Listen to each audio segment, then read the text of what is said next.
Mother's Day has always been a quiet sort of holiday in my mind. Not like Christmas with all its noise and flashing lights, or birthdays with their balloons and cake. No, Mother's Day felt gentler, softer. It was about the little things. I still remember being a kid and picking wildflowers from the patch behind our house, running inside with dirt on my knees and holding them out like they were worth a fortune. Mom would act like they were the most beautiful roses in the world. She'd put them in an old, chipped mug, right there in the middle of the table, and they'd stay there until the petals curled in on themselves and fell apart. Somehow, even then, they looked like love that I can still smell those mornings. Toast slightly burnt because Dad never figured out the toaster, coffee brewing in that old machine that hissed and sputtered like it was about to break, and the faint citrus smell from Mom's favorite hand lotion. Those are the kinds of memories you don't think about until much later, when things aren't so simple anymore. For me, Mother's Day was never about big gifts or expensive meals. It was about the way she looked at us when we all sat together. The way her smile softened the edges of whatever fights had happened during the week. The way we all tried, even if only for that one day, to make her feel like the center of our little world. And back then, I thought that's how it would always be. I thought Mother's Day was a guarantee. You show up, you sit down, you share a meal, you laugh a little, maybe even cry a little, and you walk away feeling like family. It sounds naive now, I know, but when you're holding on to memories like that, it's hard not to believe they'll stretch on forever. I think that's why I said yes when the invite came this year. Even though things had been tense, to put it lightly. Even though family didn't feel like the safe place it used to be. I told myself, it's for Mom. It'll be fine. We'll eat. We'll talk. We'll pretend for a few hours. That was the script I rehearsed in my head, but if I'm honest, deep down, I was chasing that old feeling. That smell of coffee and burnt toast. That chipped mug of flowers. That moment when the world shrinks down to one table and one woman who deserves to feel like a queen. That's the version of Mother's Day I carried with me as I got dressed. As I picked out a card that felt too small for everything I wanted to say, as I told myself, maybe this time, maybe just this once, it would be like it used to be. The invitation came in the most casual way possible, a group text. No phone call, no warm, hey, we'd love to have you. Just a little ping on my screen, sandwiched between a delivery notification and some spam email about car insurance. Lunch for Mother's Day, Sunday at 1. Mom picked the place. That was it. No names, no hellos. Just instructions that I stared at it for longer than I should have. You know how sometimes it's not what people say, but what they don't. That text was one of those moments. It didn't say, we want you there. It said, here's where. We'll be if you want to show up. Part of me wanted to ignore it. I could have made up an excuse, sent a polite, sorry, can't make it this year. Nobody would have been shocked. If I'm being real, nobody would have cared much either.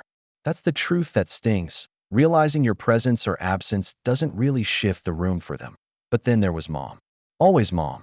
I pictured her sitting at that restaurant, trying to juggle everyone's energy, smiling a little too hard, laughing at things that aren't funny just to keep the peace. That image broke me a little. She didn't deserve another empty chair, not from me. So, I told myself, you'll go. You'll sit, you'll smile, you'll get through it. I typed out a quick, I'll be there in the group chat. No emojis, no exclamation points, just words. And the silence that followed was louder than any response I could have gotten. No one acknowledged it. Not a thumbs up, not a great. Nothing. Just digital air. That it's funny how silence can feel heavier than noise. I sat there on my bed, phone still in my hand, thinking, why do I even bother? But then I looked at the card I'd bought for Mom, the one with the pink flowers and the gold lettering. I thought about how her eyes crinkle when she reads something heartfelt, and I decided she was worth sitting through whatever awkwardness was waiting for me. So, I made a plan. Keep it simple. We're something neutral, don't talk too much, avoid topics that light fires. Basically, blend in like wallpaper. That's how I've survived in this family for years, anyway. If I could just keep my head down for a couple of hours, maybe I'd get to have that one moment where Mom feels seen and loved, and that would be enough. At least, that's what I told myself as Sunday crept closer. The truth? I already felt the weight of walking into a room where my presence is tolerated, not celebrated. But for Mom, I was willing to carry it. Sunday came too fast. It always does when you're dreading something. I remember standing in front of my closet that morning, staring at the same old clothes like the right shirt might somehow protect me. Something neutral, I told myself again. Nothing that screams, look at me. Because in my family, the moment you're noticeable, you're a target. The drive over felt heavier than usual. It wasn't just the traffic, it was that quiet voice in the back of my head whispering, "Why are you doing this to yourself?" Still, I clutched Mom's card in the passenger seat like it was some kind of shield. Maybe it was. When I finally pulled up to the restaurant, I sat in the car for a few minutes longer than I should have. My hands on the steering wheel, engine ticking down, heart doing that uneven rhythm it does when you know you're walking into something unpleasant. Through the glass, I could see them, my siblings, already there, already laughing. That laughter hit me like a memory I didn't want. Flashback. Me at 10 years old, standing at the edge of the living room while they all sat cross-legged on the floor, playing some game I wasn't invited to. Their laughter then sounded just like it did now, like a locked door I didn't have the key to. Back then, I told myself it didn't matter. Back then, I believed one day it would change. Funny how it never did. I forced myself out of the car. The air was warm, almost too warm, and I could smell the faint tang of fried food drifting from the kitchen vent. My palms were already sweating. Inside the lobby, the sound of clinking glasses and chatter wrapped around me. Families everywhere. Moms smiling, kids leaning on their shoulders. For a second, I thought, this is what it's supposed to feel like. But then I spotted my family's table, and the spell broke. The greetings were, what's the word? Performative. A quick nod from my brother, a half smile from my sister, and that glance that said, "Oh, you actually showed up." No hugs, no warmth, just acknowledgement. Mom, of course, lit up when she saw me, her smile wide enough to cover the cracks in the room. She pulled me in, kissed my cheek, and whispered, "I'm so glad you came." And for a moment, I felt safe. But sitting down, I noticed it immediately. The way conversations shifted when I joined, how chairs subtly angled away, how nobody really looked me in the eye unless it was Mom. The laughter picked up again, louder, sharper, and I could feel myself shrinking, trying to take up less space. That I knew this feeling too well. It's the feeling of stepping into a room where history hasn't healed, where your presence stirs something unspoken in everyone else. And yet, there I was, smiling faintly, trying to convince myself that maybe this time would be different. Spoiler, it wasn't. That it always starts small. That's the thing about my family. They don't go for the knockout punch right away. They warm up with little jabs, the kind that almost sound harmless if you repeat them out loud. But in the moment, they sting like a paper cut you didn't know you had. I had barely sat down when it began. My sister looked me up and down, her lips curling into that practiced smile. "Oh, you dressed up," she said, dragging out the words like she was surprised I owned clothes that weren't sweatpants. Everyone chuckled, except Mom, who busied herself with the menu. I forced a smile, like, haha, yeah. But inside I thought, why does everything I do have to be a punchline? Then my brother joined in, asking if I finally figured out how to keep a job, like it was just small talk. The way he said it, loud enough for the table next to us to hear, made my chest burn. I wanted to say, yes, actually, I've been doing fine, but I knew better. Defending yourself in this family just makes you the entertainment. So I sipped my water instead, the ice clinking against my teeth, a bitter reminder to swallow both the drink and the insult. The conversation rolled. Unlike it always does, stories that don't include me, jokes I don't understand, memories I'm apparently not a part of. And when I did try to chime in, I got the polite nods, the kind of acknowledgement you give someone you'd rather ignored. At one point, the waiter brought bread to the table. I reached for a piece, and my sister quipped, "Careful, don't take the last one. You know how you get when you're hungry." The table laughed again. I sat back in my chair, fingers retreating, the bread basket still in front of me like a test I had already failed. It's amazing how laughter can feel like a spotlight, not the warm, celebratory kind, but the harsh kind that exposes you. And Mom, she stayed quiet. I could see it in her eyes. She noticed, she always does. But she just kept smoothing the napkin in her lap, like if she ignored it, it would go away. And maybe part of me resented that. The silence of the one person who could have stopped it all with just a word. Inside, I was screaming. Why is this funny? Why is it always me? Do you even hear yourselves? But on the outside, I smiled, nodded, played along. Because that's the role I've always had. the one who absorbs it so the table can keep laughing. Little did I know, those small cuts were just the warm-up. The real blow was still waiting for me, and when it landed, it wouldn't just sting. It would shatter. The thing about cruelty is it rarely announces itself. It slips in casually, dressed as a joke, disguised as harmless fun. By the time you realize you've been cut, everyone else is already laughing. The waiter came back with menus and started placing silverware. That's when it happened. There weren't enough seats at the table. One of those long booth setups, with chairs pulled around the end. And somehow, when the dust settled, I was the one standing there, holding Mom's card in my hand like. It suddenly weighed 50 pounds. "Guess you'll have to eat in the car," my sister said, smirking. It was so quick, so sharp, like she'd been saving it. My brother laughed. Even one of the cousins chuckled, trying to fit in. And there it was, that wall of laughter crashing over me. Again, I froze. For a second, I thought I misheard. Surely, they didn't just say that. Surely, someone would step in.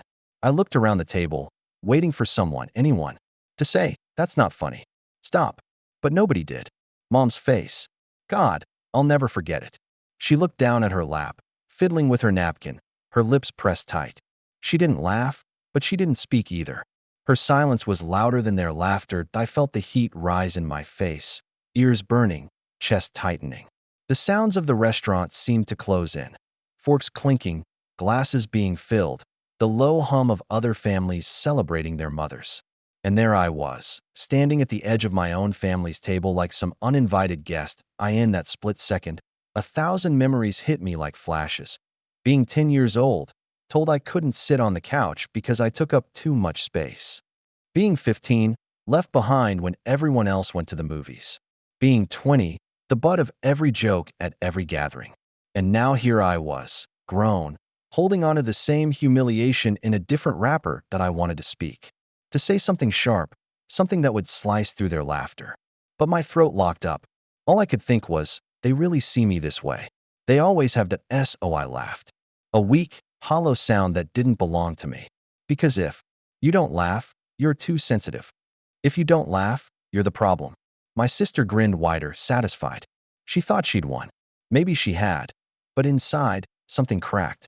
Something that had been holding on for years finally gave way. Because in that moment, I realized the joke wasn't just about a chair. It was about my place, or lack of one, in this family. They had decided long ago that I didn't belong at the table. Today, they just said it out loud. And that truth hurt more than anything. The moment stretched out longer than it should have. It was like the room itself slowed down, like someone had pressed pause on everything except me. I could hear forks hitting plates, the scrape of a chair leg against the tiled floor, the hiss of a soda being poured at the next table. Every sound was sharper, clearer, almost mocking. The smell of garlic bread drifted in from the kitchen. And it hit me how cruel it was that the world could still smell like comfort while I was sitting there, unraveling that I didn't move. Couldn't. My hand still clutched the card I'd brought for Mom, edges bending under my grip. I remember staring at the table, the shiny surface reflecting the overhead lights, and thinking, this can't be happening. Not here. Not today. But it was that I looked at my sister. She was laughing, tossing her hair back, like she had just delivered the punchline of the night. My brother leaned back, smirking, clearly entertained. And Mom. God, Mom. She sat there so small, eyes down, shoulders tight, as if shrinking might erase the moment. Her silence cut me deeper than my sister's words ever could. Because silence, when it comes from someone you thought would protect you, feels a lot like permission. Inside me, something went cold. Numb. It wasn't even anger yet. Anger would have been easier. This was something heavier. Like standing outside your own body, watching it all happen to someone else. I heard my own laugh. Again, weak and thin, and it felt foreign, like it belonged to a stranger. And in that frozen moment, old memories bled into the present. I was 8 years old again, holding my plate at a barbecue while the others grabbed food first, being told to wait my turn until the burgers were gone. I was 16, sitting on the stairs during a holiday party, because there wasn't enough room on the couch. I was 22, ignored at the dinner table while everyone passed dishes over me like I wasn't there. Different years, same feeling. Invisible. That it's funny, isn't it? How quickly the past can collapse into the present. One cruel sentence, One ugly laugh, and suddenly every wound you thought had scarred over is bleeding again. I sat down slowly, squeezing into the edge of the booth where no chair had been pulled out for me, heart pounding so loud it drowned out everything else. I couldn't taste the water in my glass, couldn't even feel the chill of the ice against my lips. All I felt was the weight of not belonging, and the worst part? Nobody else seemed to notice. They just kept eating, kept talking, as if my humiliation was background noise. As if I really was furniture, just there to fill space, but not to be seen. That's the freeze. That's the moment you realize the room is full, but you are utterly, devastatingly alone. I didn't say a word. Not one. And that silence, it wasn't surrender. It was its own kind of confrontation. The kind you fight with your eyes, with your stillness, with the storm building quietly inside you. I sat there, half pressed against the edge of the booth, pretending to read the menu even though the words blurred together. My heart thudded in my chest, but my face stayed neutral, maybe even calm. Because if I spoke, I'd either break or explode, and neither would give me the dignity I needed in that moment. So I just watched them. My sister twirling her straw like she'd said nothing cruel at all. My brother telling some story about work, laughing at his own jokes. My cousins nodding, chiming in, as if nothing had happened. The whole table carried on as though I wasn't even there, except I was, silently holding their reflection up to them. And here's the thing, silence is loud. It unsettles people more than shouting. At one point, my sister glanced at me, quick, like she was checking if I was still sulking. Her laugh faltered for half a second before she picked it back up. She knew. They all did. They knew what they'd done, but they weren't about to admit it. That would mean facing themselves. And God forbid they ever do that. Inside, my thoughts weren't so calm. Is this who they really are? Or have they always been this way, and I just refuse to see it? Do they even realize what they're doing to me? Or is this sport for them? It was like a reel of questions I'd never get answers to. The food arrived, plates clattering down, steam rising, smells of butter and garlic filling the air. Everyone dove in like it was any other Sunday, while I sat there, appetite gone. My fork stayed on the napkin, untouched. And that, in its own quiet way, was me saying, no, I won't play this part anymore. I won't laugh so you feel better about making me small. I thought about speaking up, just once. Saying something like, do you hear yourselves? Do you even see me? But then I realized, even if I did, it wouldn't change them. They'd twist it into another joke, or call me too sensitive, or shake their heads and tell me to lighten up. My silence was my answer, my refusal to give them the reaction they wanted. And in that stillness, something shifted. I wasn't begging for a seat at the table anymore. I wasn't waiting for them to accept me. I was simply observing, like a witness to my own life, finally seeing the truth without the haze of hope. That was my confrontation. Not with words, not with anger, just with the decision to stop pretending there's only so long you can sit in silence before it eats you alive. My fork was still on the napkin, my plate untouched, and I could feel their eyes flick toward me every now and then, not out of concern, but curiosity. Like they were wondering, is she going to snap? Is she going to give us the show we want? But I didn't snap. Not in the way they expected. The breaking point came quietly, almost invisibly. I looked at Mom. She was smiling at something my brother had just said, nodding, playing her role as peacekeeper. And my heart broke for her, because I knew, deep down, she felt my humiliation. She just didn't want to face it. That hurt more than the jokes, more than the laughter. The one person I thought might stand up for me chose to protect the illusion instead. Something in me clicked. I realized this table wasn't home anymore. Maybe it never really was. And the longer I sat there, the smaller I felt.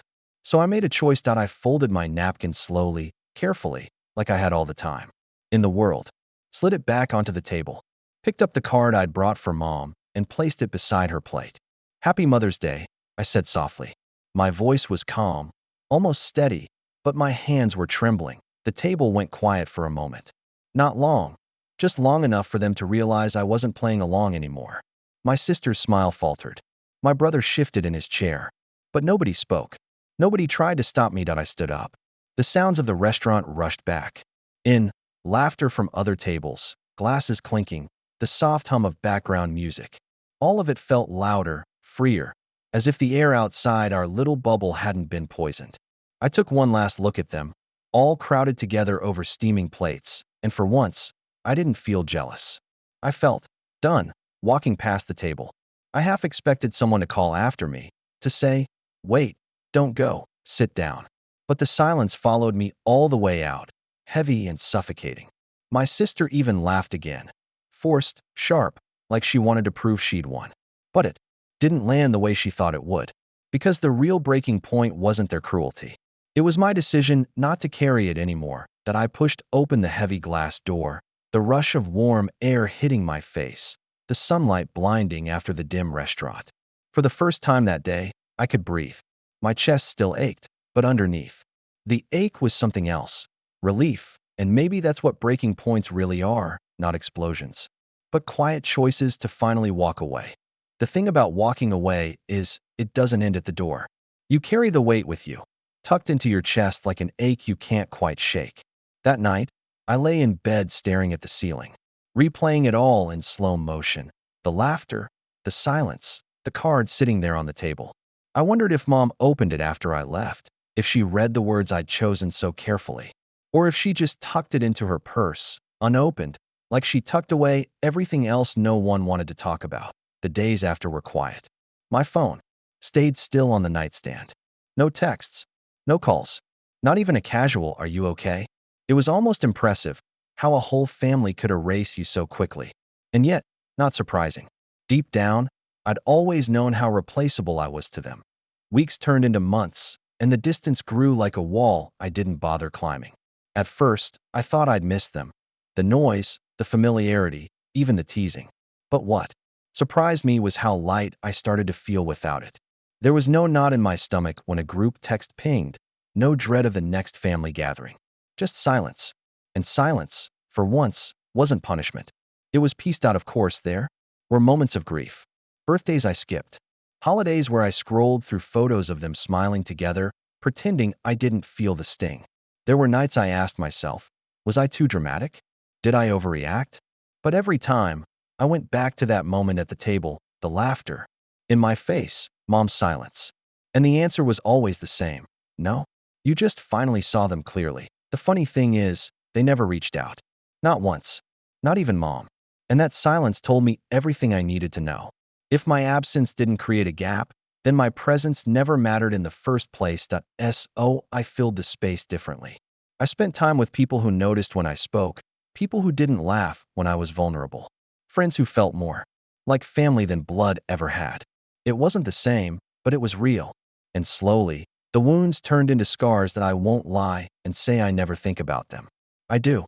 Sometimes I catch myself driving past that restaurant or seeing siblings laughing together in a booth somewhere, and it hits me, that should have been us. But then I remember the truth. It never really was. Distance isn't always a punishment. Sometimes it's a gift. A painful, lonely, necessary gift that forces you to see where you end and where others begin. And for me, the distance became the only place I could finally breathe. It's strange, looking back now. That one Mother's Day feels like both a wound and a turning point. A single sentence, "You can eat in the car," became the line in the sand I didn't know I was waiting for. And maybe that's the part my sister never expected, that her little joke would be the thing that finally set me free. Because here's the truth. Family isn't just blood. Family is the people who make room for you, literally and figuratively. It's the people who pull up a chair without you asking, who save you a seat because they want you there. And once you realize that, it's hard to keep begging for scraps at a table that was never yours to begin with. I've stopped asking myself why they treated me that way. Maybe it was habit. Maybe it was jealousy. Maybe it was just easy to keep me as the punchline. I don't need the answer anymore. What I do know is that their laughter taught me something my younger self never understood. Not everyone deserves access to you, even if they share your last name. I think about Mom sometimes. About the way she avoided my eyes that day, the way her silence stung sharper than the words themselves. For a long time, I was angry with her. Angry she didn't say anything. Angry she didn't protect me. But anger softens over time. Now, I just see her for what she is, a woman trying to hold a broken family together with silence and small smiles. Maybe she thought ignoring it was the only way to keep the peace. Maybe she thought I was strong enough to take it. Either way, I've learned that love without protection isn't enough. So now, Mother's Day looks different for me. No crowded restaurants, no forced laughter. I spend it quietly, sometimes with friends, sometimes alone, always with a kind of peace I never had before. I buy flowers for myself now. I put them in a chipped mug on my own table. And when I see them start to curl and fall apart, I don't think about what I lost. I think about what I chose. And if my sister ever wonders why I don't show up anymore, why the texts go unanswered and the seat stays empty, well, she doesn't have to look far. She just has to remember that joke. The one she thought would make everyone laugh. The one she never expected would be the last straw. Oh, here's my quiet truth. The closure I carry with me. I may have lost a table that never wanted me, but I gained myself in the process. And honestly, that's a trade I'll never regret.